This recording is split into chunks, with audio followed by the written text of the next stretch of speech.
अस्सलामुअलैकुम, मैं हूं मोहम्मद बिलाल अब्बासी और आप देख रहे हैं स्टेट न्यूज़ मंगसिरा। निजी टीवी ARY न्यूज़ की जानिब से अदारे से निकाले जाने के बाद एंकर पर्सन अरशद शरीफ का मौक़िफ़ आ गया। एक ट्वीट में अरशद शरीफ ने लिखा, पाकिस्तान और दुनिया भर में तमाम देखने और सुनने वाले पाकिस्तानियों, सहाफ़ियों और दोस्तों के प्यार, एतमाद और मदद का तहे दिल से मशकूर हूँ। उन्होंने ARY न्यूज़ के मालिक सुलेमान इकबाल का शुक्रिया अदा करते हुए कहा कि आपने दबाव के बावजूद मौका दिया कि अपने लोगों के लिए सहाफ़त करूं।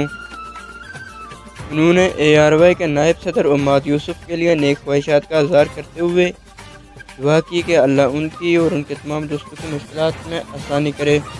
ख्याल रहे कि गुज़िश्ता रोज़ ARY न्यूज़ ने अपने एक ट्वीट में अरशद शरीफ से राहें जुदा करने का ऐलान किया था। चैनल इंतज़ामिया के मुताबिक अरशद शरीफ ने सोशल मीडिया पर